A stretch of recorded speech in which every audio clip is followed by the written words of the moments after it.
afunda, é a esquerda que acaba, que vem afundando o Brasil. Então, isso na atualidade hoje é o que mais está sendo sustentado. Vamos permanecer com a direita, porque se a direita cair, a esquerda sobe e pisa, afundando o Brasil. Então, seria uma forma de pregar o fascismo, jogando a culpa sempre na esquerda, e a esquerda também utiliza esse meio também, jogando para a direita, né?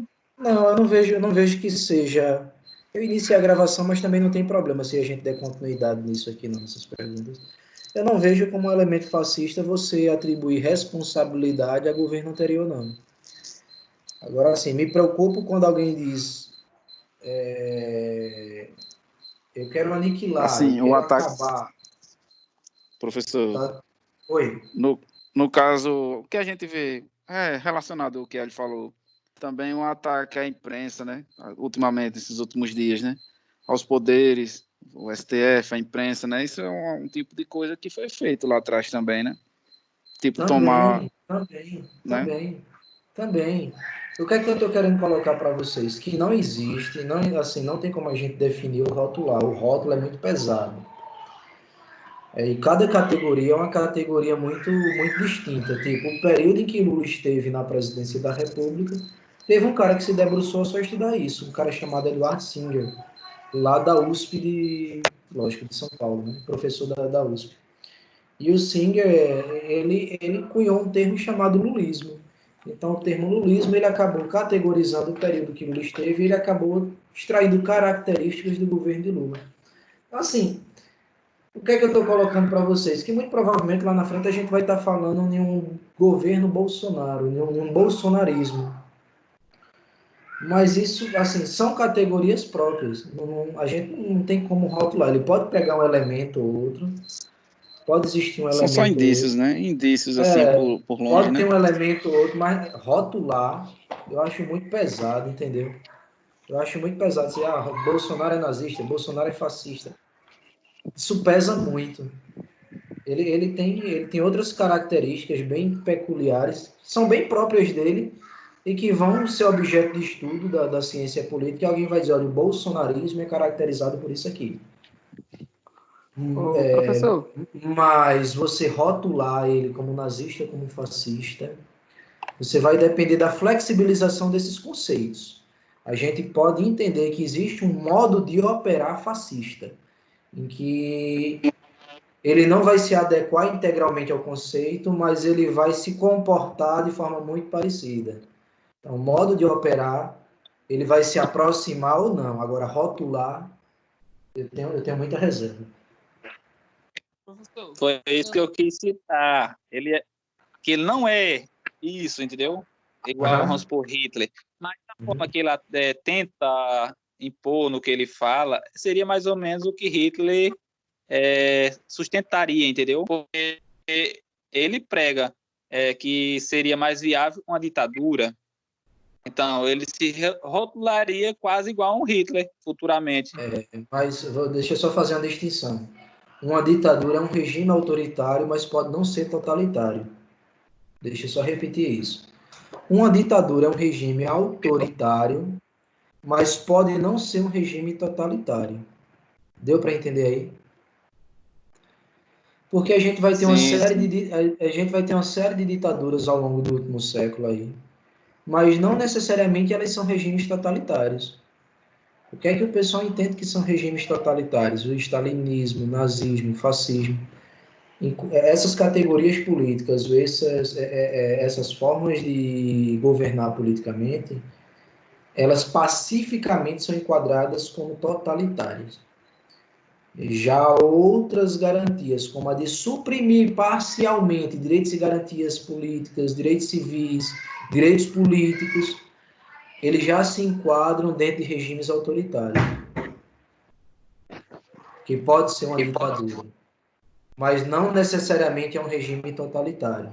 Para que seja um regime totalitário, você tem que ter uma ideologia por trás, você tem que ter uma política de medo e você tem que ter obrigatoriamente, assim, algumas outras características. Monopólio da estrutura de comunicação do Estado, só existe aquele meio de comunicação do Estado. O monopólio da economia, tudo é muito estatizado e o Estado e a iniciativa privada só produz aquilo que o Conselho de Estado permite que eles produzam. Não existe pluripartidarismo, não existe partido de oposição, é um partido único. Então, assim, vocês vão perceber que existe uma série de outras características. Por isso que eu digo que regimes totalitários, eles são muitos. É o ponto fora da curva dentro das formas de governo. É aquilo que a gente chama de exceção de forma de governo. Entende? A gente vai encontrar elementos em um e outro.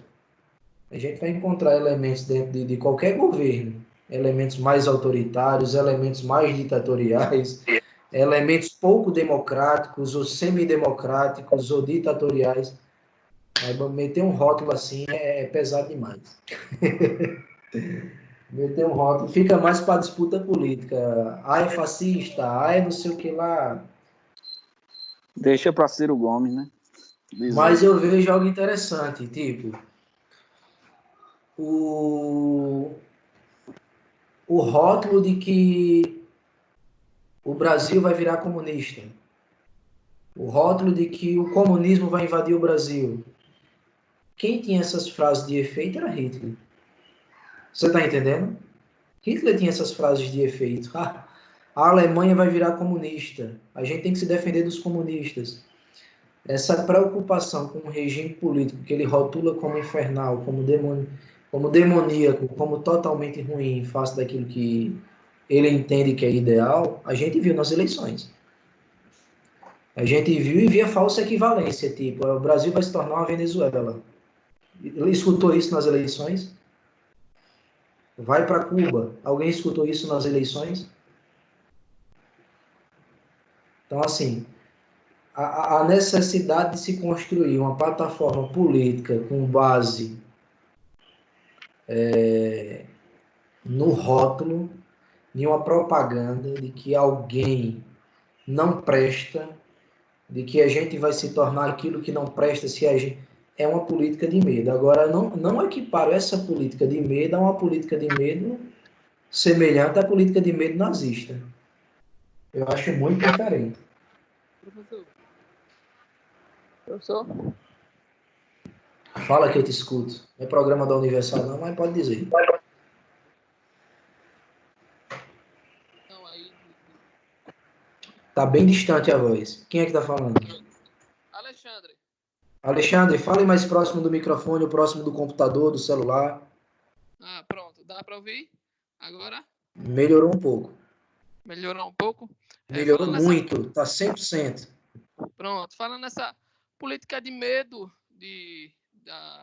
do governo Bolsonaro, né? Que o colega citou aí, eu vejo isso que foi uma propaganda das duas partes, né? Que o lado da direita pregava isso e poderia virar uma Venezuela, poderia virar Cuba, qualquer outro país, mas de contrapartida também, o ET também, a esquerda também pregava que o lado do Bolsonaro também poderia virar um governo fascista. Isso, a democracia vai acabar, a democracia está em risco. Todas as duas partes utilizaram os mesmos argumentos, cada um com a sua estratégia, não é isso?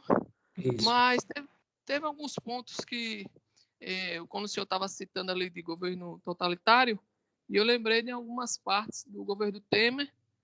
O governo Temer ele queria fazer um controle da mídia, né? Fazer regularização do controle da mídia. Isso, quando você tem a monopolização, quando você detém os meios de comunicação. Isso deixa a gente bastante preocupado, né? Com um governo ou um lado partidário que quer fazer o controle da mídia. Graças a Deus isso não aconteceu. E mais outras duas observações que eu vi foi que na última eleição que o próprio Lula ganhou, ele estava comemorando que a direita não participaria para concorrer a presidente. E só seria a esquerda, no caso PMDB, PDB e todos os governos. Isso também é preocupante quando não se há uma democracia que concorra. Vamos dizer que não concorra a direita e a esquerda, com livre mercado para poder negociar. Isso. Veja só, deixa eu só anotar esse seu ponto aqui, para depois eu comentar. Certo. E outro ponto que eu achei preocupante também, voltando ao mesmo assunto, foi essa última fala do ex-presidente em falar que essa epidemia veio, graças a Deus, para poder mostrar que o governo e o Estado é quem pode resolver um problema dessa magnitude, um problema desse tamanho.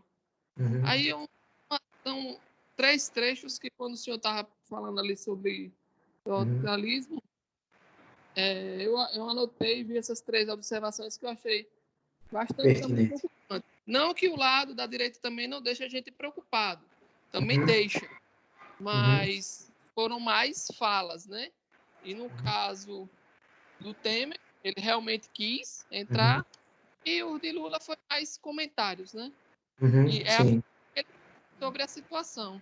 Veja só, você tocou em um ponto interessante quando a gente fala de a característica comum no totalitarismo é ele ser unipartidário. Você tem um partido único que carrega a ideologia, comunique essa ideologia às massas, essas massas têm uma adesão total, essas massas se comportem como olho, ouvido e cabeça do ditador. Por que eu estou colocando isso? Porque você tocou aqui na possibilidade de eleições direcionadas apenas à esquerda no comentário de Lula. Isso preocupa porque mostra que a gente não está com pluripartidarismo fortalecido. Mas, em qualquer medida, a gente tem pluripartidarismo, a gente tem participação de uma série de partidos políticos. Então, quando a gente tem participação de uma série de partidos políticos, a gente está bem longe de uma forma de governo totalitário. Porque os partidos existem, eles são partes no jogo político e eles estão para assegurar o processo democrático. Eles estão para representar os nichos da sociedade que vão votar naqueles representantes do povo ou do Estado. Então, assim, o pluripartidarismo é uma característica do regime democrático e nós temos isso. Então, apesar do comentário, não houve aniquilação da participação de outros partidos. Todos os partidos estiveram presentes. Isso é importante a gente frisar. Por que eu estou pontuando isso? Para tentar massificar na cabeça de vocês esse conceito de que num regime totalitário só existe um partido. O partido fascista ocupava todo espaço, ocupava toda a proeminência, ocupava as cadeiras, o destaque na Itália.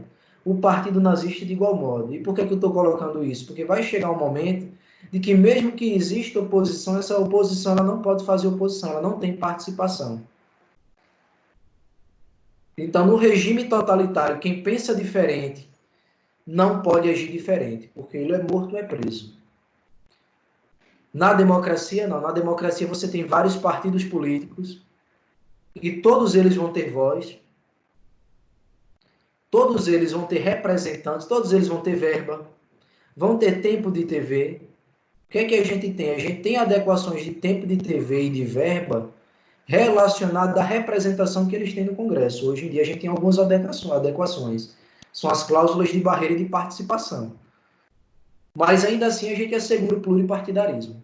Então, assim, isso nos distancia bastante. O que é que nos distancia de um regime como esse? As nossas instituições políticas funcionando. Isso eu quero que vocês gravem. Em uma democracia, as instituições políticas têm que funcionar. Então, independentemente se a gente tem uma democracia numa forma de governo republicano ou se a gente tem uma monarquia parlamentarista, o fato é que a gente tem que ter participação política através dos partidos. A gente não pode ter só um partido, porque ter só um partido é uma característica de um regime totalitário. Deu para entender assim, Alexandre? O que vai preocupar a gente hoje em dia são frases soltas. São frases soltas.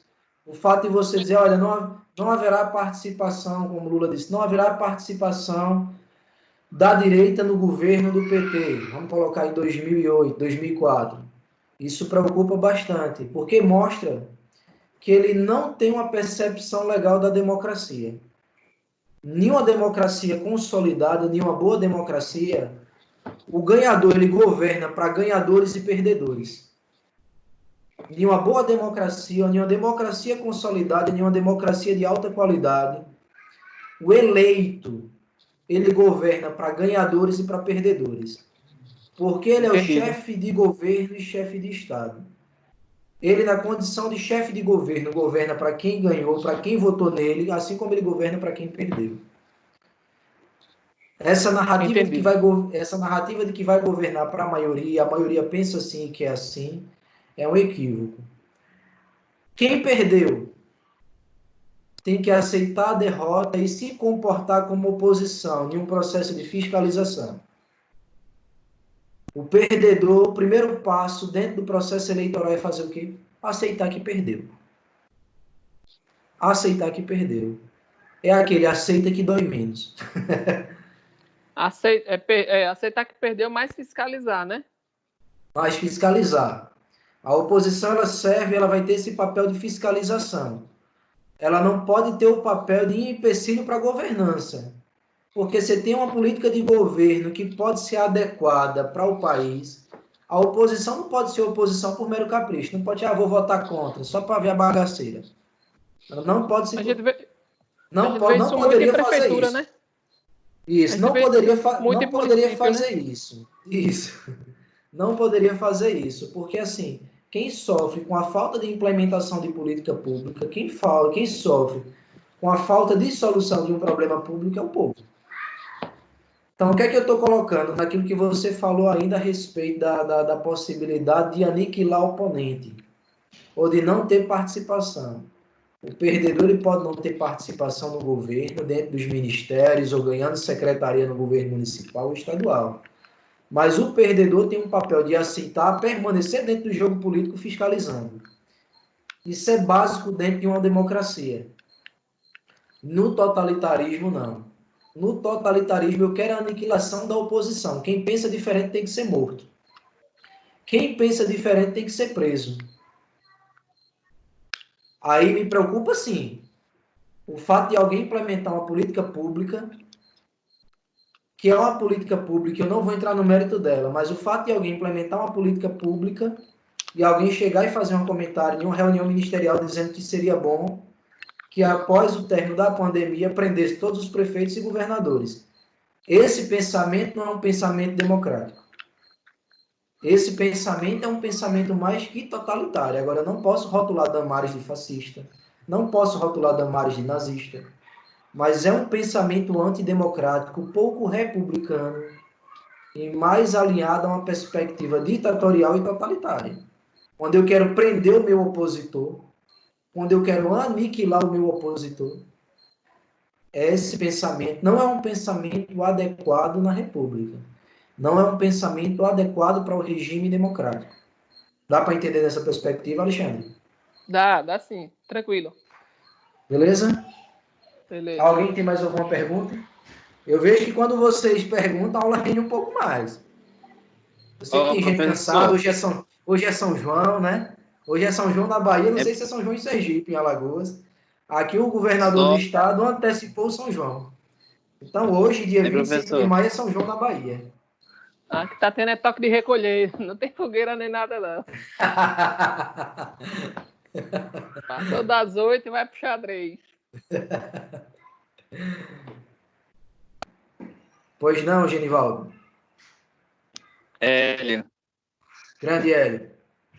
Ô, professor, então nesse caso, igual citado aí, que eu não cheguei a acompanhar, esse negócio que citado aí de prender todos os prefeitos são aqueles que não aderiram às exigências do governo ou os prefeitos que se corromperam, desviaram as verbas que era para ser investida na prevenção do coronavírus e eles desviaram.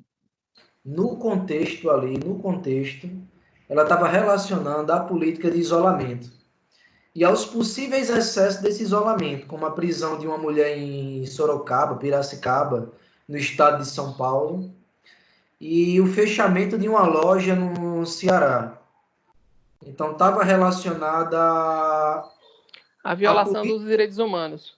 era a política de isolamento e a relativização dos direitos humanos. E como ela é secretária da pasta de direitos humanos, ela colocava que houve uma violação e que o normal seria prender governadores e prefeitos em razão dessa política um pouco mais dura, que no entender dela violava os direitos humanos daquelas pessoas. Entendeu o contexto aí? São casos que têm que ser analisados essa questão, né? Se houve ou se não houve, não é chegar e mandar prender todo mundo, não. Primeiro tem que saber se houve ou não houve, né? Para depois tomar se teve excesso por parte de algum governador ou prefeito. Né? É a questão hoje mesmo... também. Pode colocar aí. Sim. É a questão seguinte, como é que poderia alegar, vamos supor, empreender uma pessoa, vamos supor, aqui na nossa cidade e em várias outras, está uma obrigatoriedade da utilização de máscaras, isso? Uhum. E se pega uma pessoa sem a utilização da máscara na rua, teria que primeiro avaliar a questão, o porquê dela não estar utilizando a máscara. Primeiro, ela poderia morar no interior, não tem a máscara, então precisaria ir até a cidade sem máscara para poder comprar. Então, antes de chegar na cidade, ela ser presa por conta disso, não seria uma violação também aos direitos humanos? Em alguma perspectiva, sim. Vai depender do regramento de estado para estado. Cada estado vai ter autonomia para estabelecer quais são as regras. A gente viu que na última decisão do Supremo a respeito das competências, os estados e municípios vão ter competência em razão da autonomia que é proveniente do Pacto Federativo, e eles vão poder estabelecer as regras. Comumente não existe regra de prender em razão do fato de não utilizar máscara. Existe regra de aplicação de multa ou de advertência seguido de multa, caso a pessoa não utilize. São regras distintas. Você está colocando uma situação extremada que eu não sei se existe algum estado prevendo a possibilidade de prisão por não utilizar máscara. Aqui na Bahia existe a possibilidade da pessoa pagar multa. Agora, ser recolhido, ser conduzido e lavrar um auto de prisão em flagrante pelo fato de estar utilizando máscara, não sei se existe cabimento legal. Até porque não cabe aos estados legislar sobre direito penal. Cabe aos estados legislar sobre matéria de interesse que seria regional e aos municípios sobre matéria de interesse local. Percebe? Então, tudo aquilo quanto eles têm feito, eles têm que ter feito com base em lei federal, se estiverem apontando para o Código Penal e para a legislação extravagante. E as medidas e orientações de isolamento e aplicação de multa, que não são medidas penais, são medidas administrativas e civis, elas podem sim ser aplicadas sem excesso de natureza penal. A gente também não pode ficar conjecturando se isso acontecesse, se aquilo acontecesse. O fato é que a gente tem que ver o regramento próprio de cada estado. Percebe, Hélio? Mas não seria adequado que alguém fosse preso porque não está utilizando máscara. O adequado seria uma advertência, o adequado seria a aplicação de multa. Eu não sei se já existe na legislação federal, por lei complementar ordinária, por decreto, pelo que quer que seja, um tipo penal que responsabilize alguém pelo fato de não utilizar máscara. Eu sei que existe um tipo penal, ainda da época que Moro era ministro da Justiça, que estabelecia a possibilidade de alguém responder por crime de contaminação, por crime de disseminação. Esses tipos penais foram criados ainda na época da pandemia. Pode ser que alguém seja enquadrado nesses termos. Alguém foi preso, olha... Ô, professor. Oi. Mas aí a pessoa poderia ser enquadrada nesse termo, mesmo sem estar provado que ele está doente com o Covid? Não. Né? Porque a pessoa vai ser enquadrada por um possível crime que ele não cometeu. Ao meu ver, nunca. Você está entendendo? É nessa perspectiva que eu tenho colocado. Aqui em nosso estado teve uma prisão a respeito disso. O cara saiu, ele já era foragido, né?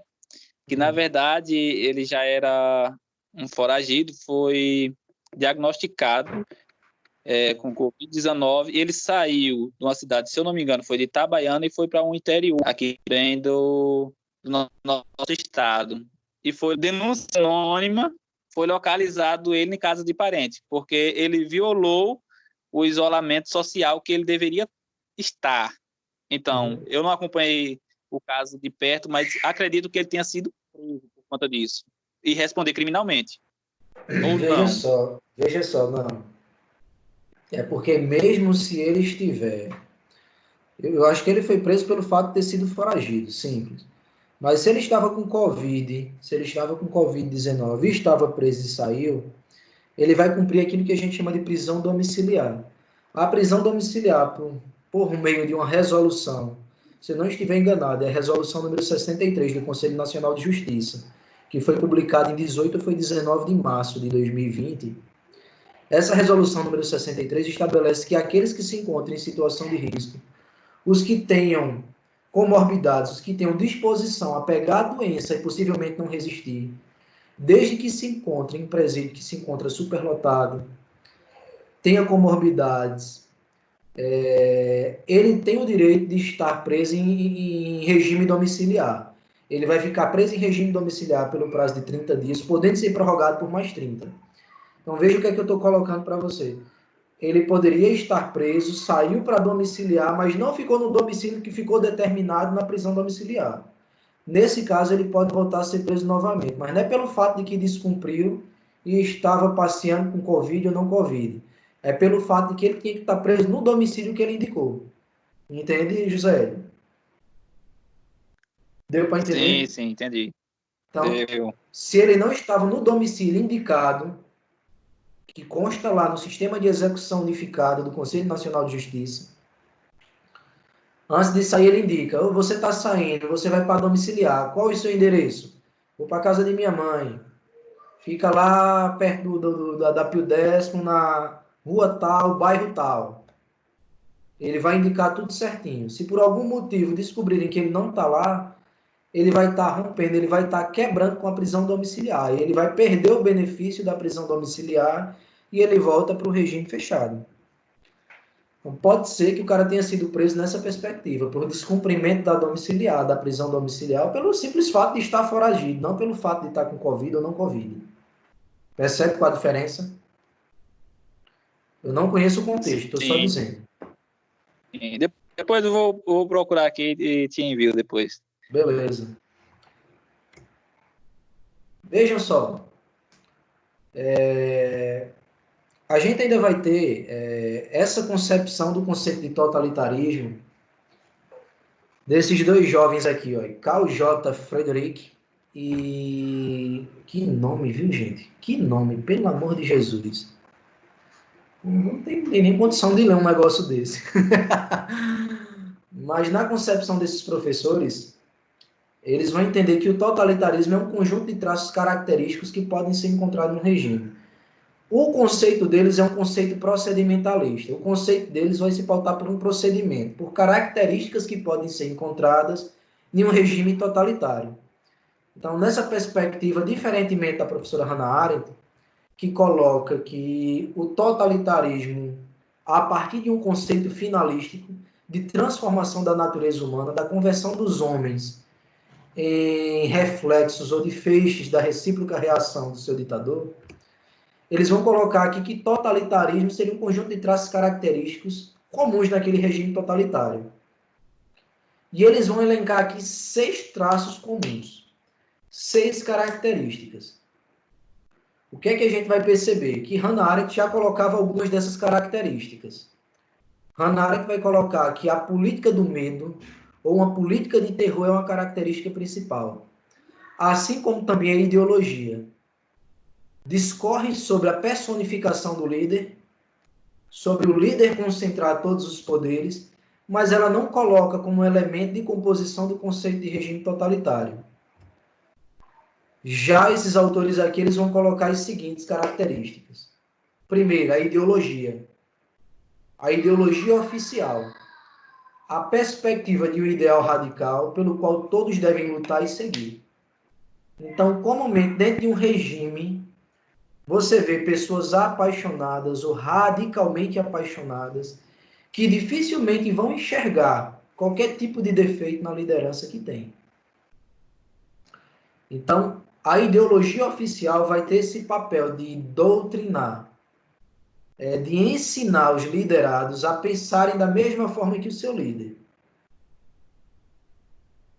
Parte desse processo, ele é feito por literatura, dentro dos regimes de linha comunista, como os leninistas.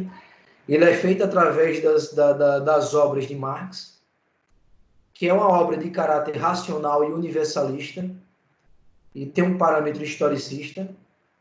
Já dentro dos regimes fascistas, não. Em um regime fascista, você tem uma ideologia antirracional. Você tem uma ideologia anti-universal. Qual a perspectiva da ideologia fascista?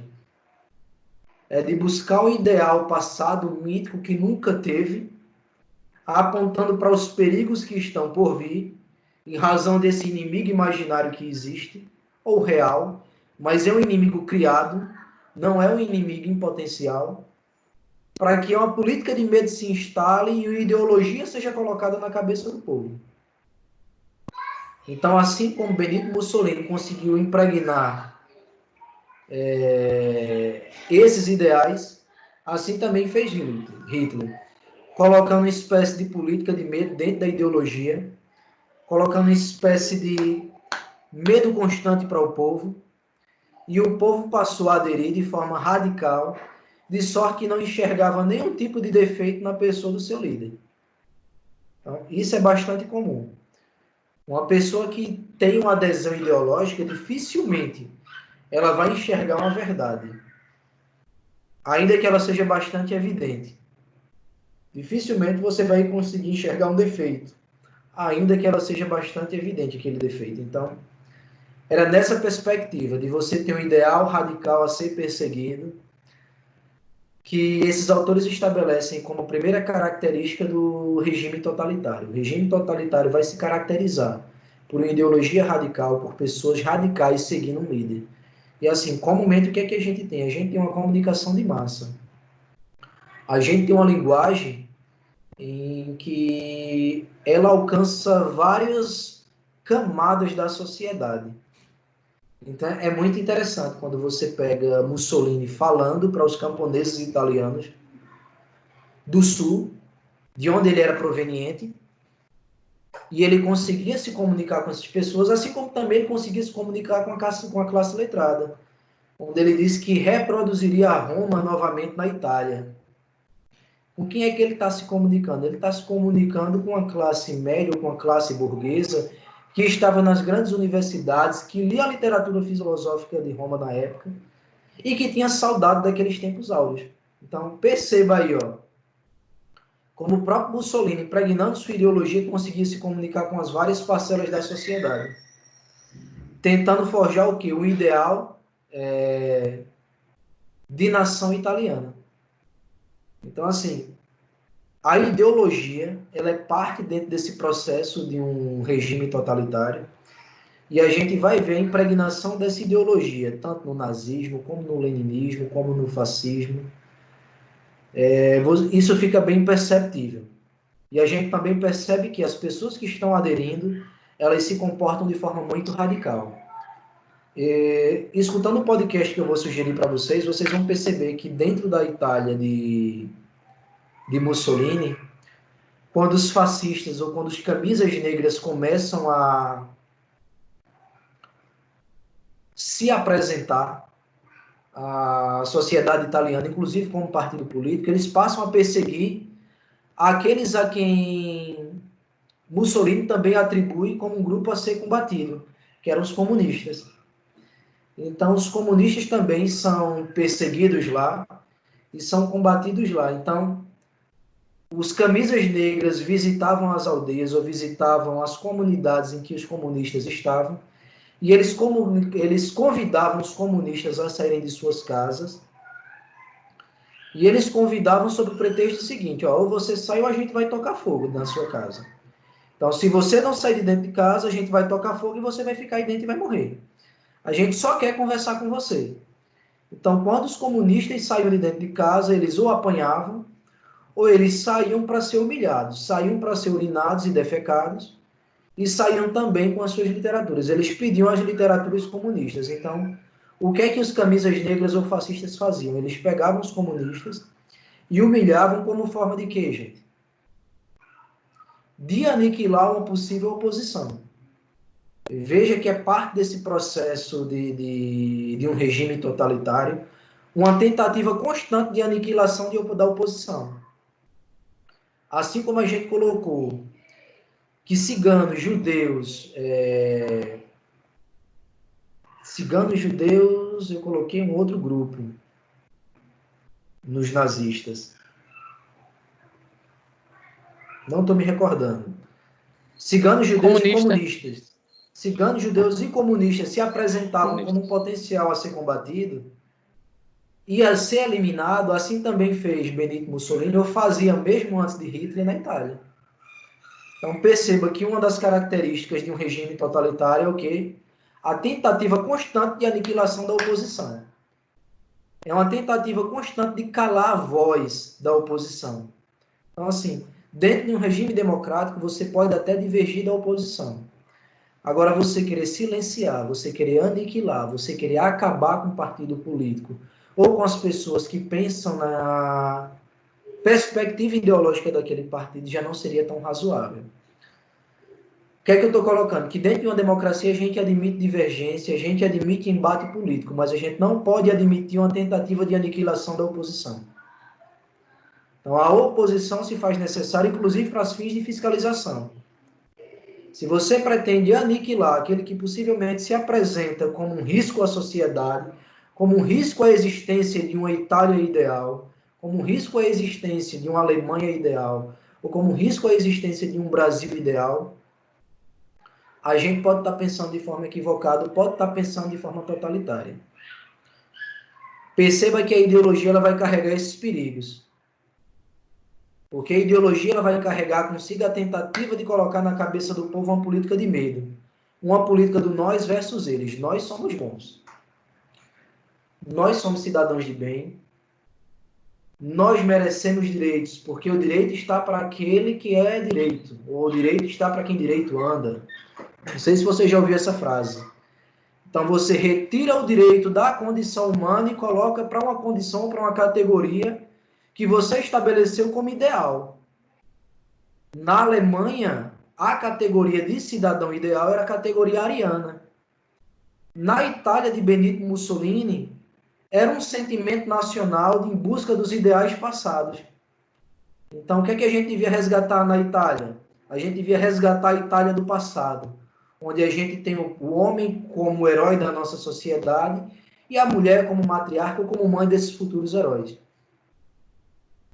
Veja que há um perigo em você tentar excluir qualquer que seja a pessoa, independentemente da condição econômica, de gênero, de opção política ou econômica, ou qualquer que seja a opção. Não dá para você restringir o rol de direitos e garantias fundamentais, não dá para você restringir o rol de direitos que é dado à pessoa em razão da condição de ser homem ou de ser humano, em razão de uma perspectiva ideológica. Então, o que é que eu estou colocando para vocês? Que existiu um momento da história onde a gente reduziu tanto a condição de ser humano que a gente permitiu que Hitler matasse nazistas e os alemães chancelavam isso, achavam isso muito normal e natural.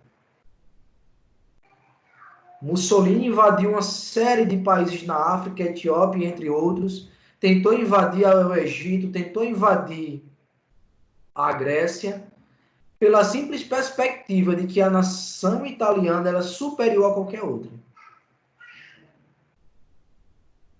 Então, o que é que eu estou colocando para vocês?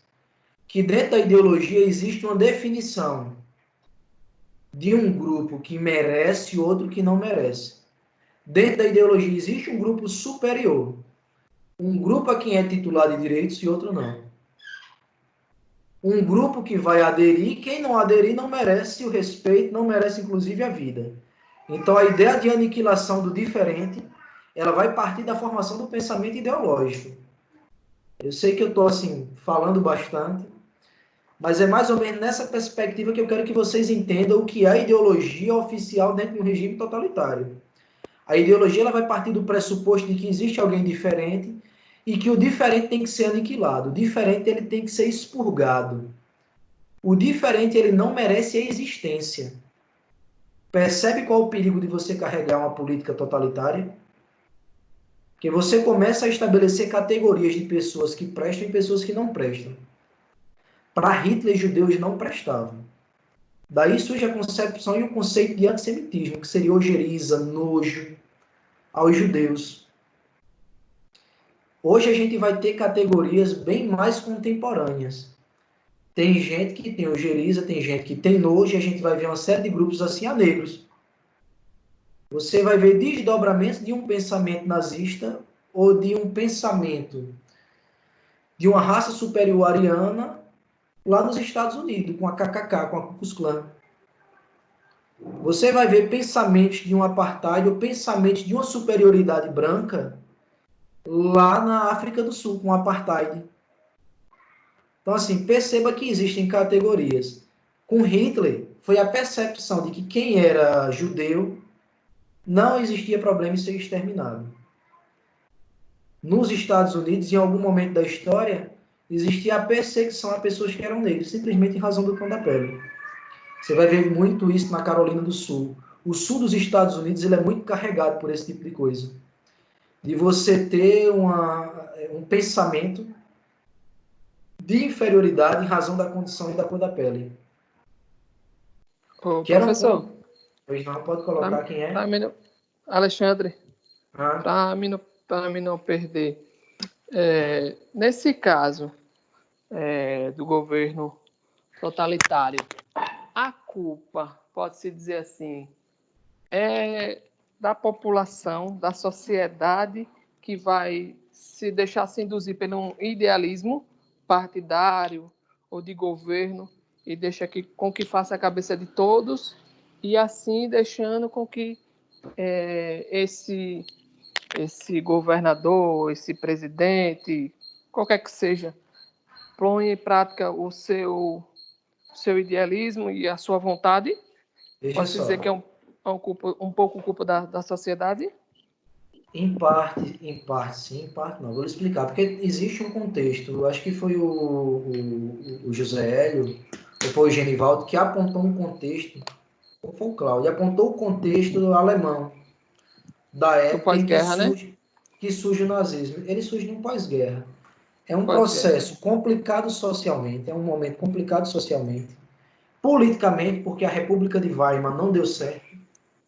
E Hitler atribui a perda justamente da soberania e a perda da guerra e a assimilação dela e assumir os débitos da guerra à República de Weimar.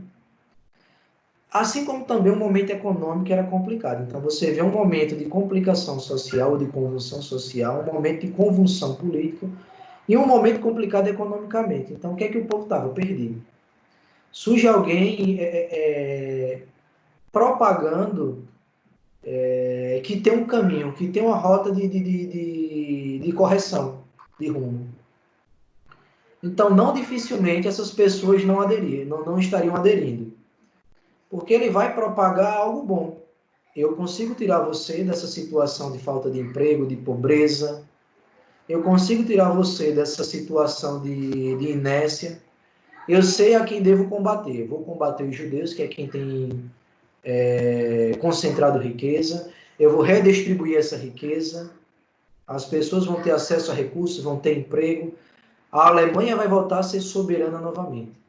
Então, assim, veja que diante da fragilidade do contexto social, econômico e político, você tem alguém se apresentando como salvador da pátria. Então, a gente percebe que uma das características do regime totalitário é que você tem alguém personificando a salvação para o povo.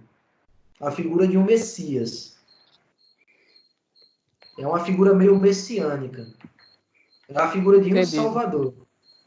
Entendi. No Mas meio de isso Mas isso também não elimina o fato de que dentro desse processo existe uma doutrinação.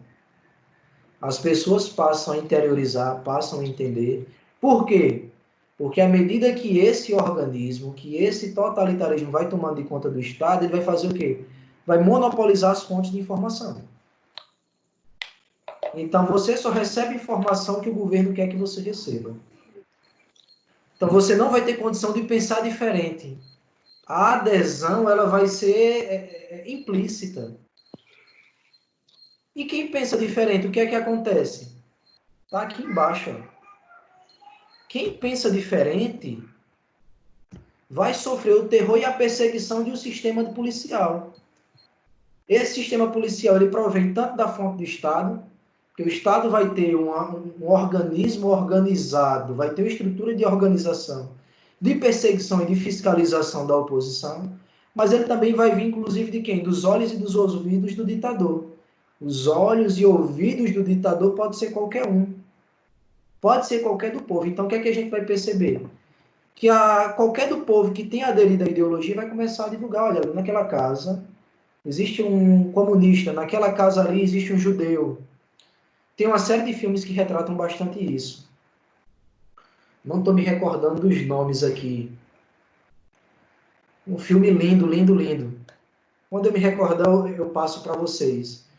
Mas vai ter uma série de filmes que vai retratar isso.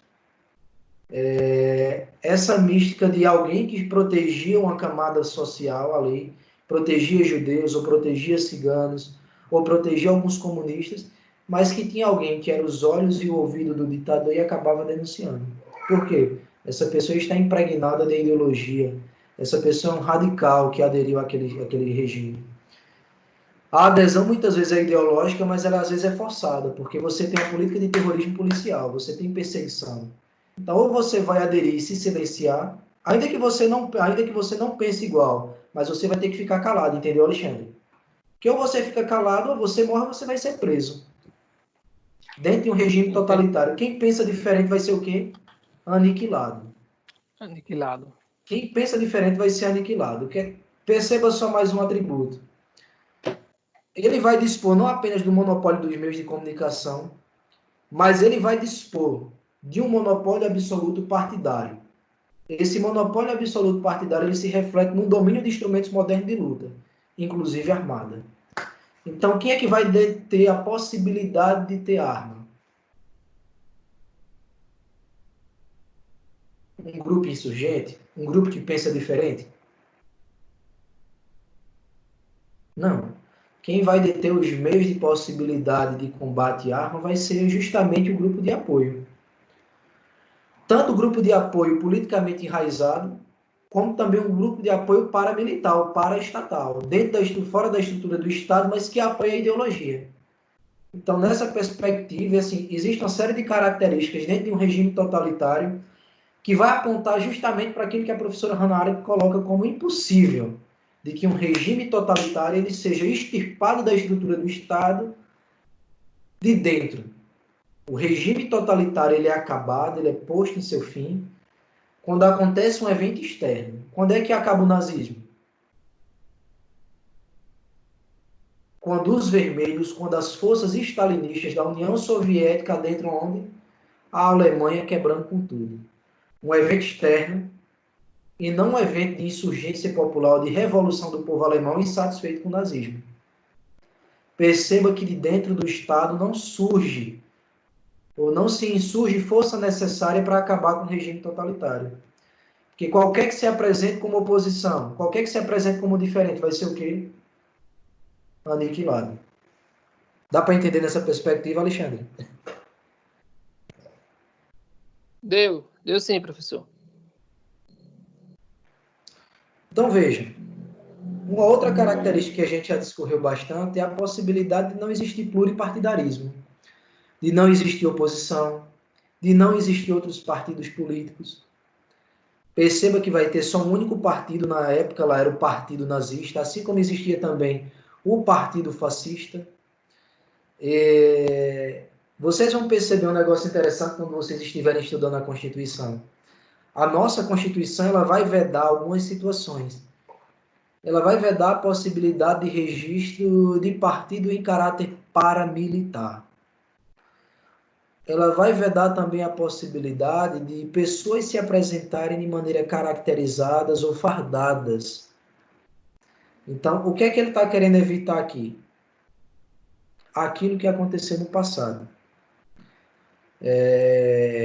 Vocês vão botar aí na internet, se vocês quiserem depois, vocês vão procurar aí fascistas. Vocês vão perceber que os fascistas eles tinham um modo de se vestir. Eles sempre se vestiam de preto. sempre se vestiam de preto. Eles tinham um modo muito próprio de se vestir, eles tinham todo o indumentário. Então, quando vocês percebem na nossa Constituição, em 1988, a gente estabelecendo que dentre os direitos e garantias fundamentais, dentre eles se encontram os direitos políticos, e não existe possibilidade de existir partido de caráter paramilitar, o que é que ele está querendo dizer? Olha, acontecer na história uma primeira vez é até possível. Se repetir, cara, aí já é um negócio bem complicado. Então a gente vai ter mecanismos de previsão constitucional que tentam evitar que aquilo aconteça novamente na forma de tragédia. Estou parafraseando Karl Marx. Eu não sei se todo mundo ama Karl Marx ou se todo mundo odeia. Mas Marx colocava isso, que esses fatos acontecem a primeira vez como um fato histórico, mas eles se repetem como tragédia. E ele fazia menção ao bonapartismo. Ele fazia menção à ascensão de Bonaparte. Mas eu acho que isso se aplica também aqui, quando a gente vê que é interessante que a gente conheça esse passado, é interessante que a gente conheça essa categoria histórica, é interessante que a gente conheça o conceito de totalitarismo para que a gente não repita isso. A gente percebeu que existem características que são definidoras na concepção da Arendt. Ela vai dizer, olha, uma política de terror e uma ideologia caracterizam plenamente um regime totalitário. Além também, ela não coloca como fundamental, mas ela diz a personificação também em alguma medida. Já essa dupla aqui, esses dois vão colocar algumas outras características. Ela vai dizer a ideologia oficial e a adesão radical é importantíssima. A ideia do partido único também. Não há pluripartidarismo, não há participação de oposição, não há fiscalização, opositores não existem. Opositores, na verdade, têm que ser aniquilados. E tudo isso se dá por meio de quê? De um sistema de terrorismo policial. Existe toda uma estrutura do Estado fiscalizando, monopolizando o pensamento, a adesão. Esse sistema de terrorismo é bastante interessante. Esse sistema de terrorismo policial, porque vocês vão ver em uma maneira diminuída dentro de regime autoritário. Aí você pode estar se perguntando, como é que é isso aí, professor? Como é que a gente vê esse sistema de fiscalização policial em ditaduras? Quando a gente vê as censuras. Quando a gente tinha um órgão dentro do governo para fiscalizar e olhar se as letras dos compositores elas contrariavam os valores dos regimes militares ou não. Então, vocês vão perceber que a gente tem um sistema de terror policial, um sistema de fiscalização constante, em que você tinha órgãos para fiscalizar qualquer pessoa que se desvirtuasse. Então, é bem comum, dentro daquele período da década de 60, 70, 80, você ter pessoas ou compositores que compunham suas músicas naquela época, mas eles faziam essas composições de forma meio disfarçadas. Eles utilizavam figuras de linguagens, eles usavam metáforas para não serem descobertos. Por quê? Porque você tinha um aparato de repressão do Estado. Então, esse aparato de repressão do Estado, esse aparato de terror policial ou de fiscalização, em alguma medida proveniente desses regimes totalitários. Nos regimes totalitários, você tem, na verdade, a aniquilação. Você tem prisão, você tem as pessoas sendo levadas para os campos de concentração, para que elas sejam presas e fazer os trabalhos forçados, ou para que elas sejam, de fato, mortas, mas você tem, pelo menos, uma espécie de desdobramento desse sistema de terrorismo policial dentro de algumas ditaduras, ou dentro de regimes autoritários, que seria fiscalização das músicas, fiscalização dos livros. Quem é um pouco mais da antiga aí tem esse conhecimento de que houve um período da história do Brasil em que houve fiscalização de música, houve fiscalização de livro. Não se publicava nada sem antes passar por um órgão do governo dentro da estrutura do regime militar para avaliar se era lícito ou se não era lícito. Se contrariava os valores da família tradicional brasileira ou não. Veja só, aqui a gente ainda vai ter as últimas 3 características de uma ditadura na perspectiva desses dois teóricos. Uma, a questão do monopólio dos meios de comunicação, que a gente já teceu alguns comentários anteriormente. Enquanto hoje a gente valoriza bastante a imprensa livre, atuando não apenas para noticiar, mas atuando na perspectiva de se contrapor às informações que o Estado traz, dentro da estrutura de um regime totalitário não existe essa imprensa. O único meio formal é a estrutura do Estado. Então, se existe música, se existe cultura, se existe divulgação, se existe propaganda, banner, jornal, tudo vai vir carregando a ideologia que vai impregnar aquele Estado, ou melhor, aquela nação.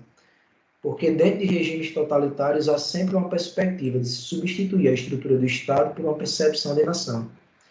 Busca-se sempre um apelo ao sentimento nacionalista e não um sentimento da estrutura do Estado. Então, nessa perspectiva, o que é que você tem? O monopólio da estrutura de comunicações do Estado. Tem uma frase que ficou consagrada aí como no regime nazista, que um cara disse, olha, repita uma mentira 1000 vezes e ela será considerada verdade. Foi o ministro de propaganda de Hitler, um cara chamado Goebbels.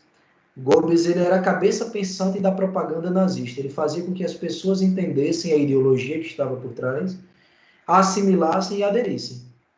Então, nessa perspectiva, Mussolini também trabalhava. Mussolini monopolizava os meios de comunicação. Ele, inclusive, chegou a queimar jornais que tinham uma perspectiva comunista, a matar comunistas, chegou a fechar jornais. Qual era a imprensa oficial e qual era a imprensa formal? Aquela que era proveniente do Estado e aquela que trazia somente a ideologia fascista. Aquela que comunicava os valores ideológicos fascistas.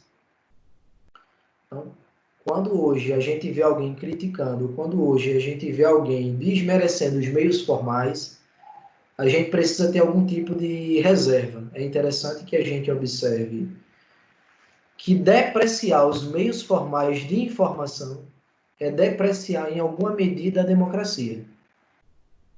É você flertar em alguma medida com regimes totalitários, porque você quer ter apenas uma voz ou uma única voz na comunicação. Então isso é bastante complicado. Naquela época você tinha isso como instrumento de manutenção do regime totalitário, porque os meios de comunicação comunicavam não só a estrutura política, mas comunicavam a ideologia por trás. Hoje não.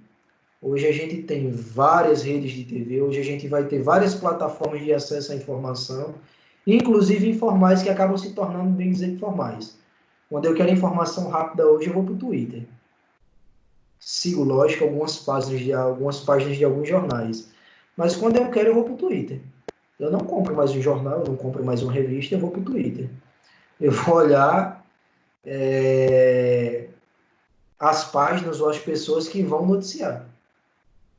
Então, isso só é possível dentro de um Estado democrático de direito. Isso é possível em regimes democráticos. Então, soa para mim muito estranho, dentro de uma democracia, ver ou perceber alguém querendo depreciar, querendo fechar meios de comunicação, querendo aniquilar isso. Onde é que a gente viu isso aqui bem próximo, gente? Na Venezuela. Na Venezuela, a gente teve um processo de estatização das TVs que antes eram privadas. As TVs que antes eram privadas foram compradas pelo Estado e passaram a ser públicas. A gente viu isso no Chile de Pinochet. O Chile de Pinochet cooptou toda estrutura de comunicação. Então, tinha áreas de que era estrutura de comunicação privada, mas à medida que essa estrutura de comunicação privada comunicava aquilo que desagradava a Pinochet, Pinochet fez o quê? Ele perseguia politicamente, ele passava a perseguir e prender, inclusive, os donos daquelas redes de TV. Então, o que é que a gente tem?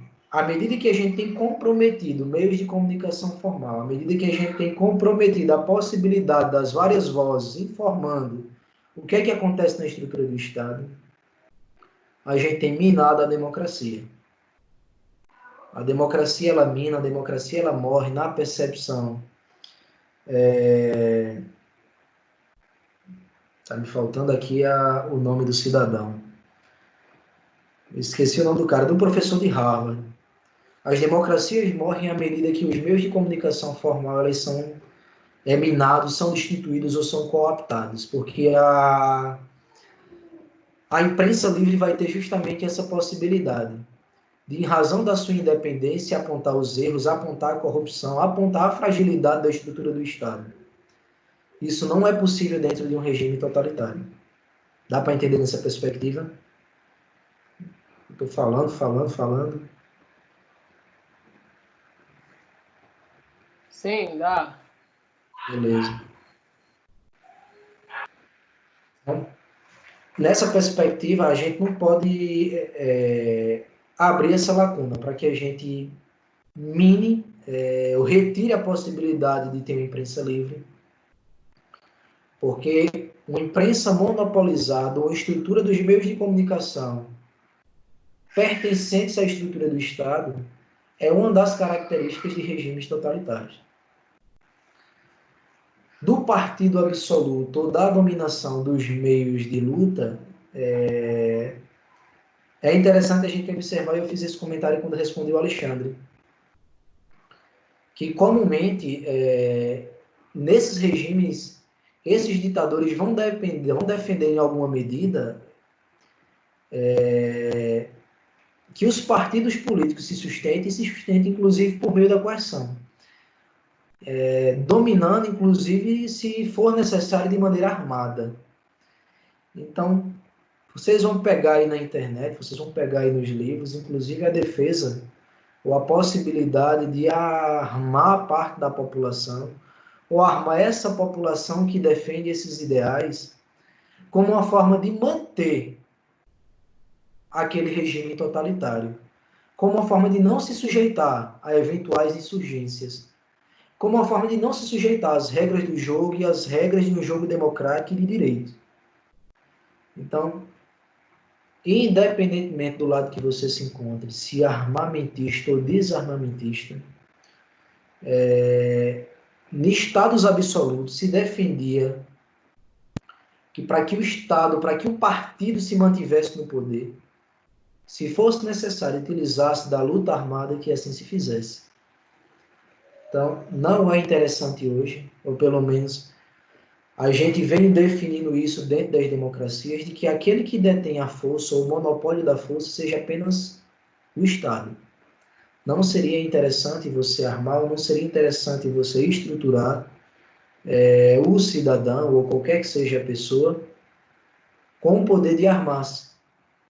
Não seria interessante nessa perspectiva, pelo menos que é colocado aqui pelos teóricos, porque você pode estar aqui armando uma parcela da população que pode acabar se insurgindo ou pode acabar resistindo a uma possível mudança. E essa insurgência, essa resistência, ela pode se dar de forma armada. Então, não seria tão interessante nessa perspectiva. Você pode conjecturar que seria um direito de primeira geração, de proteção da própria vida ou da propriedade, e aí você vai ter uma série de outras perspectivas de se enxergar a possibilidade de se armar. Ponto. Eu não estou discutindo isso aqui não, gente. Mas o que é que ele coloca? Que a resistência, ou que a manutenção de um partido, ou de uma perspectiva de monopólio absoluto daquela ideologia ou daquele regime totalitário, ela tem que se sustentar por meio da luta, inclusive sendo ela armada, se necessário for que ela seja armada. Então, o que é que defende-se em um regime totalitário? Que, se necessário for, que o regime ele seja defendido, inclusive de forma armada, que se faça, mas que se perpetue no tempo, no espaço, a ideologia, e que qualquer oposição seja aniquilada. E, se necessário for aniquilar pela morte, que se faça. Então, assim, coloca-se nessa perspectiva que um dos requisitos para que se tenha um regime totalitário é a detenção absoluta dos meios de luta, inclusive armada. Não se pode dar a possibilidade de um inimigo, de um opositor se insurgir. É bem complexo nessa perspectiva, porque, assim, pode ser que você faça a confusão de não fazer a relação, ou de faça a confusão de dizer, olha, aí você está defendendo o desarmamento. Não estou defendendo desarmamento nem armamento. Não é essa a perspectiva. Esses autores colocam apenas que um dos critérios para se definir o regime totalitário é que o partido unitário permaneça absoluto no poder. se necessário for, mediante luta armada que se faça. É isso que eles colocam. Foi assim que aconteceu com o nazismo, foi assim que aconteceu com o fascismo, foi assim que aconteceu nos regimes comunistas, leninistas, na União Soviética, é assim que acontece ou aconteceu lá na China. Existe uma parcela da estrutura do Estado que detém o monopólio da força, inclusive da luta armada. Então, nessa perspectiva é que é caracterizado. Uma das características do regime totalitário é a detenção dos meios de luta. Beleza? Por fim, aqui, o controle central da economia. Então, quando a gente pensa aqui em um regime totalitário, no regime totalitário não há que se pensar em livre mercado, não há que se pensar em livre iniciativa, não há que se pensar em um comércio, ou em um empresariado, em uma indústria livre, produzindo aquilo que bem quer, conforme suas demandas de mercado. Em um regime totalitário, quem define aquilo que é produzido é o Estado. Existe um conselho, uma burocracia estatal que define aquilo que deve ser produzido. Então, a definição de produção e aqui a definição de economia, ela provém da própria estrutura do Estado. Nos regimes totalitários, há um controle absoluto dos meios econômicos, inclusive dos meios de produção. O Estado vai buscar sempre estatizar, o Estado vai buscar sempre definir aquilo que tem que ser produzido, e o Estado vai buscar sempre ter o controle da produção. Ele é quem vai definir os rumos da economia. Então, nessa perspectiva, ela está bem distante do ideal liberal econômico. Nessa perspectiva, não existe aqui o ideal liberal a ser cultivado, nem também existe um ideal social a ser cultivado. Não existe liberalismo nem socialismo. É no controle central da economia. Então, o que é que a gente tem ainda em um regime totalitário? A gente tem a definição de um controle de produção. A gente tem o Estado definindo aquilo que tem que ser produzido economicamente. Beleza? Deixa eu só tentar recapitular aqui com vocês. Então, o que é que eles definem?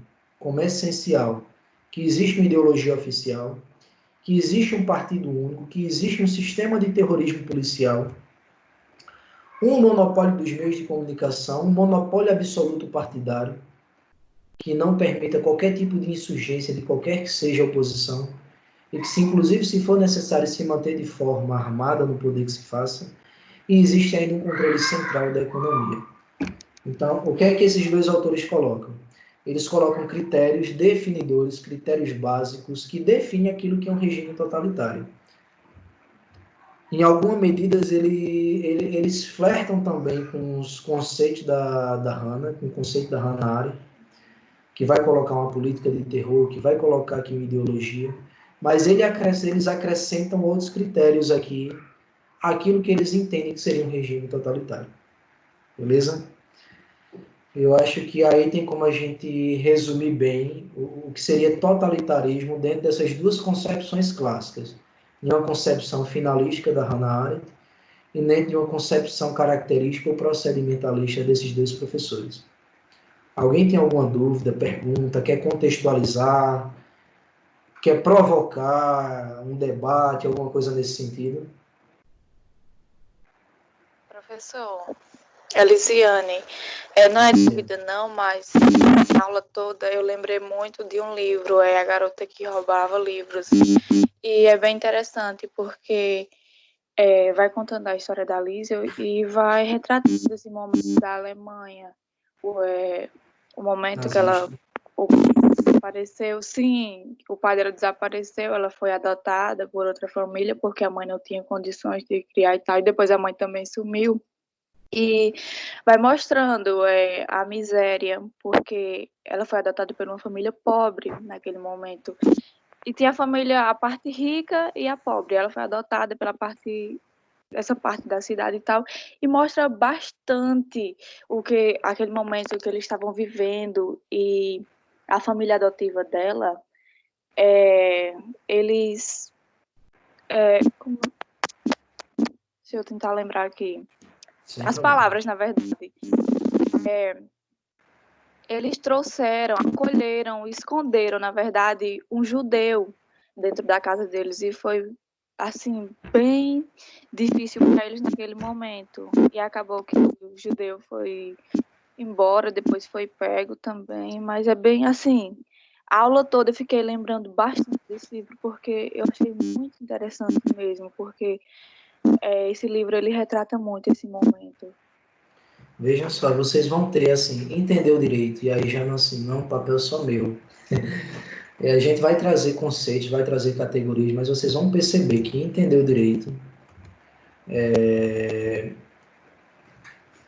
ele depende muito da leitura que vocês fazem da própria sociedade. Então, assim, a Lisiana, é isso? Lisiane? Tiffany.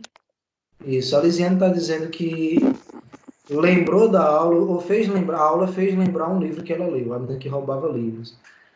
Vocês vão depender muito, não só de outra leitura, de uma leitura complementar, mas vocês vão depender muito de livro, de filme, de peça de teatro, de música. Essa capa aqui que eu coloquei, que fala das concepções clássicas de totalitarismo, é uma imagem que eu tirei daquele filme The Wall, de uma música do Pink Floyd. Então, assim, não tem como a gente compreender o mundo se a gente não tiver inserido nas variadas formas de entendê-lo. A gente vai entender o direito se a gente também estiver inserido nas várias formas que a gente tem para entender. A gente pode entender o direito através da música The Wall. A gente pode entender totalitarismo a partir do The Wall. E aí fica como sugestão também que vocês assistam um clipe do Pink Floyd chamado The Wall. Então, é uma crítica aos regimes totalitários. É uma crítica à formação de uma ideologia, de um pensamento único. Vocês vão perceber, vocês vão se entender à medida que vocês também vão percebendo assim a multidisciplinariedade do direito. Não tem como a gente conceber o direito se a gente não entender política ou não entender história. Então, o que é que a gente está fazendo aqui? A gente está entendendo uma categoria política, entendendo o que é totalitarismo, e vocês vão perceber melhor à medida que vocês entendem a história, à medida que vocês entendem a arte, à medida que vocês entendem a música, à medida que vocês entendem o contexto em que foi colocado. Então, assim, essas recomendações externas, essas leituras complementares, elas são saudáveis demais para vocês. Principalmente a dessa época, a desse contexto. Por isso que eu vou sugerir para vocês que vocês deem uma lida, que vocês escutem no Spotify, esse programa chamado Ditadores. Eles vão mostrar aqui o perfil psicológico, o momento histórico e cultural em que nasceram, cresceram e se desenvolveram esses ditadores. Como é que foi a vida deles? Ele não vai traçar categorias políticas, ele não vai definir politicamente como a gente está definindo aqui. Mas é interessante que vocês entendam, porque vocês vão lembrar da aula. Vocês vão fazer esses links. Então é importante demais vocês entenderem o que é o totalitarismo. E o que é o totalitarismo, via de regra? É um regime de exceção, é um regime de governo republicano monárquico. E por quê? No regime monárquico, no regime republicano, no regime de um, no regime de muitos, a gente vai desdobrá-lo a partir do sistema. A gente vai desdobrar a partir do respeito às instituições, a gente vai desdobrá-lo a partir da participação política, do respeito à pluralidade, do respeito do diferente. Aqui não. No regime totalitário você só tem uma via. No regime totalitário você só tem uma linha de pensamento. No regime totalitário você só tem um partido. No regime totalitário você não tem instituições, você tem uma instituição. Quem é a instituição do nazismo? O Führer. A instituição do nazismo é o próprio Hitler. É a personificação do próprio regime. Enquanto em um regime democrático, enquanto em um regime na forma de governo republicano, na forma de governo monárquico, você tem uma série de instituições. Você tem poder judiciário, você tem poder executivo, você tem poder legislativo.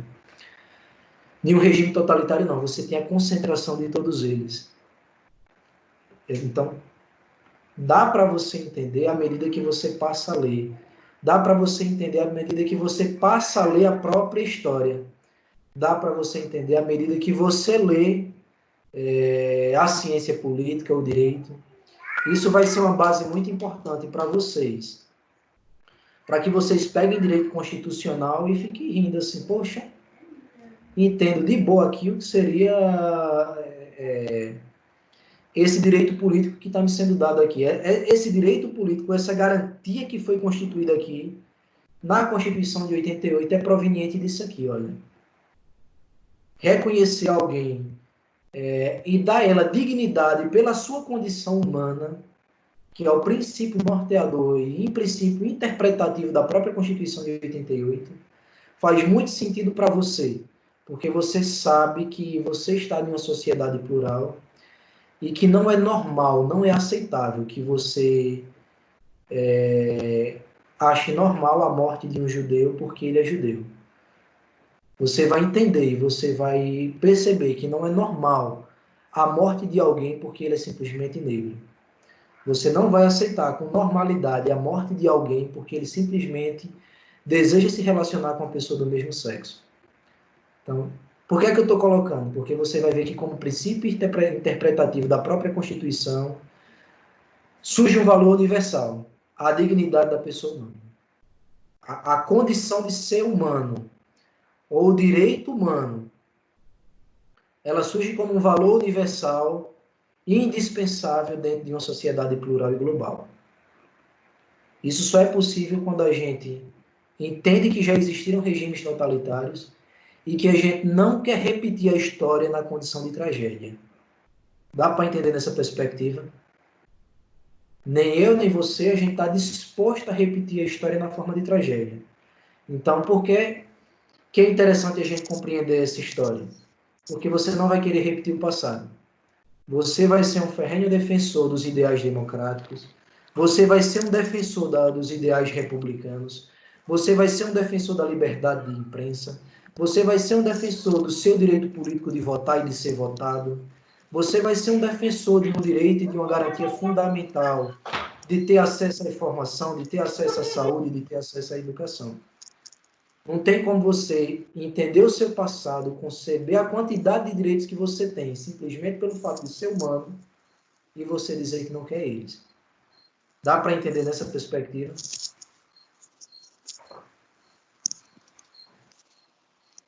Sim, professor.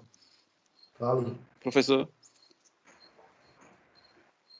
Pode falar. Professor, também tem um documentário na Netflix, que é o Círculo da Morte de Hitler. E todas essas características foram expostas hoje pelo senhor, né? Tá, conta tudinho lá, para quem quiser Vejam só. assistir, né? O que é que eu vou sugerir a vocês? Que à medida que vocês estejam sugerindo, que vocês façam, sabe o quê? Minha colega Lisiane, você aí, o Elvis, quem é que eu estou falando agora? Altemir. Altemir. Eu Altemir. quero que vocês compartilhem lá no grupo essas sugestões. Eu encontrei um livro aqui, a menina que procurava livros, era isso, Luziane? E eu vou disponibilizar aqui o arquivo. Por quê? Vou disponibilizar aqui o vídeo do Pink Floyd, vou compartilhar aqui com vocês, porque em alguma medida vai agregar essas leituras, esses áudios, esse caráter de complementariedade do assunto, ele é importante para a gente. A gente vai num caráter multidisciplinar, a gente vai complementando esses assuntos e vocês vão entendendo melhor. O assunto é totalitarismo, mas assistindo um documentário sobre Hitler pode ser que você entenda melhor. O assunto é totalitarismo. Escutando um podcast lá no Spotify pode ser que você entenda melhor. Pode ser que você entenda totalitarismo assistindo o pijama do menino, o menino do pijama listrado. O menino do pijama azul, salvo engano. Então, assim, vai ter uma série de documentários, de filmes, de livros que vão auxiliar vocês a entender esse momento da história e vai fazer com que vocês entendam aquilo que vem depois dessa história. Aquilo que a gente tem chamado de pós-guerra e aquelas amarras de um Estado constitucional que vai tentar garantir o mínimo existencial e o mínimo necessário para a subsistência da condição humana. Alguém tem mais interesse em sugerir mais alguma coisa, um livro, um filme, fazer mais alguma pergunta, alguma provocação? Nós temos aula até 10h30, né, se quiser. Ô, professor, para Alexandre, que está falando. Pode falar, Alexandre. Para que a gente evite um governo totalitarista em uma democracia igual à nossa, igual a outros países, é não deixar com que um governo se perpetue no poder. Quando tiver eleições, sempre fazer mudança de partido, sempre optar por um partido diferente e não deixando com que aquele partido ganhe eleições após eleições, tipo os Estados Unidos, né? Os Estados Unidos sempre fazem mudanças radicais, né? Como a gente pensa que um partido vai ficar no poder, os americanos vão e mudam totalmente, né? Veja só, a alternância no poder é uma característica da República. A gente diferencia o monarquismo do republicanismo pela possibilidade de se alternar no poder. O que você coloca é que, mesmo alternando, ou mesmo dando o líder, mude-se também a plataforma. Mude-se também a plataforma política. Então, se por algum momento da história o Partido dos Trabalhadores esteve no poder, é interessante que em um outro momento fosse o PSDB, o PMDB, o PSL, o PL. Então, assim, eu entendo o que você está colocando. E a alternância no poder é uma característica da forma de governo republicano. Isso é interessante você colocar. Mostra que você entendeu o que é forma de governo e o que é sistema de governo também. Isso evita bastante, porque uma pessoa que está no poder ela pode se perpetuar a partir das práticas que vão ser normais, vão ser aceitas. Então, normal seria que a gente não perpetuasse um partido político, um político ali no poder, a gente não tivesse reeleições indefinidas. Tem uma obra de um cara chamado Yashamon, que é O Povo contra a Democracia. E ele vai colocar que existem características de prejuízo democrático, onde o povo se comporta de forma a minar a democracia, na medida em que eles aceitam mudanças no jogo democrático para permitir que pessoas se perpetuem no poder. O Yashamon, que é um cientista político de Harvard, salvo engano, e ele vai colocar que aqui pertinho, se eu não estiver enganado, no Peru, ele vai colocar que é no Peru, não é no Peru, onde Evo Morales era o presidente. Vamos me recordando aí, gente.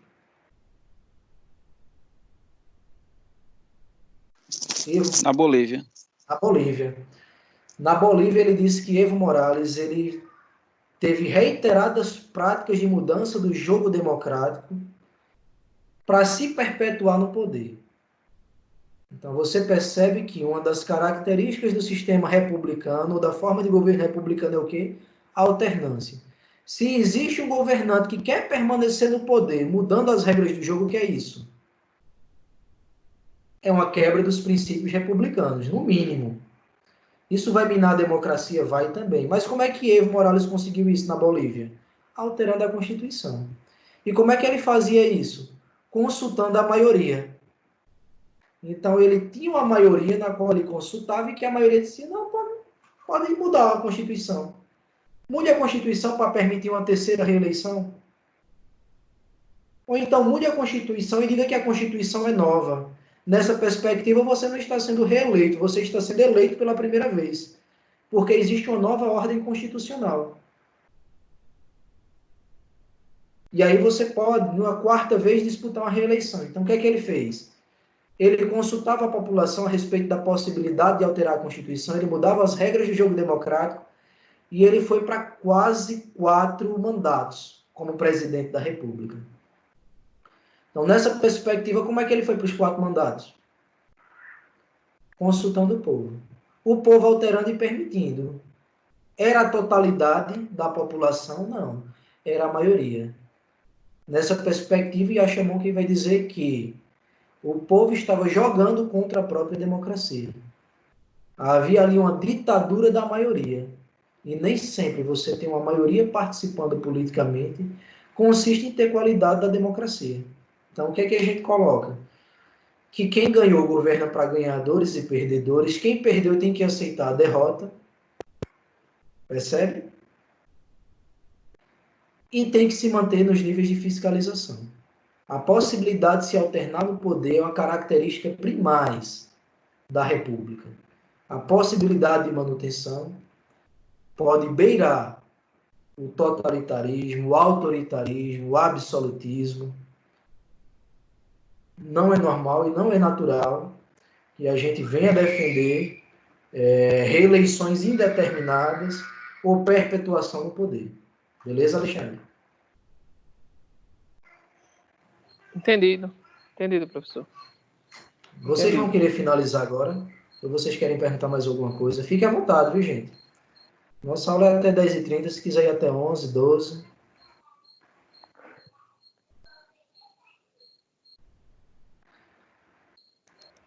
Eu vou entender que você... Oi.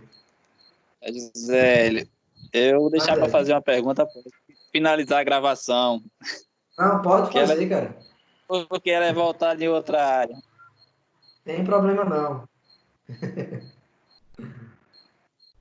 Bom, então vai um agora. Voltado ao assunto que a gente estava, o senhor estava citando na aula. A construção do Muro de Berlim foi uma forma de atuação do totalitarismo? Em alguma medida, sim. Porque quando a antiga União Soviética acaba adentrando ali a Alemanha, acaba saindo vencedora, ela acaba de fato dividindo entre a Alemanha Oriental e a Alemanha Ocidental. E na Alemanha Oriental há uma imposição de uma política comunista de fato. Então, assim, houve uma divisão de fato ali. Houve uma imposição de uma política totalitária, de uma extensão de uma política totalitária, a partir do regime da antiga União Soviética. Em alguma medida há uma continuação. Não sei quem era o governante à época, mas há uma extensão, em alguma medida totalitária, autoritária, que restringia os limites, né, na verdade. Aquilo que foi conquistado pelos soviéticos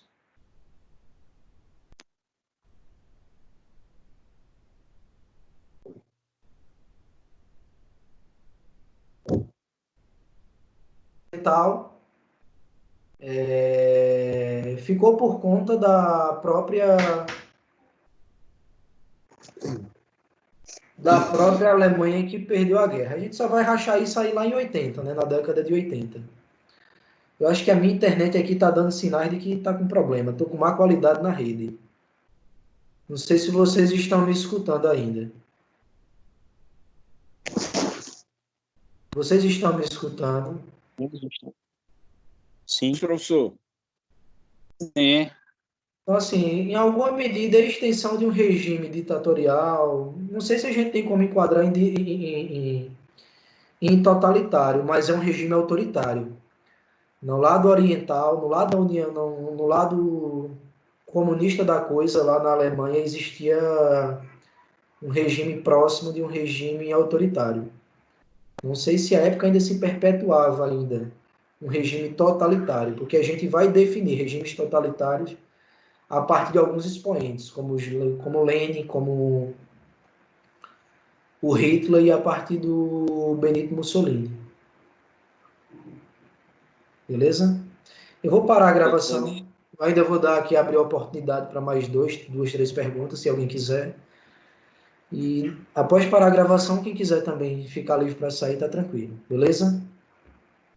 Beleza. Aí eu vou fazer outra pergunta.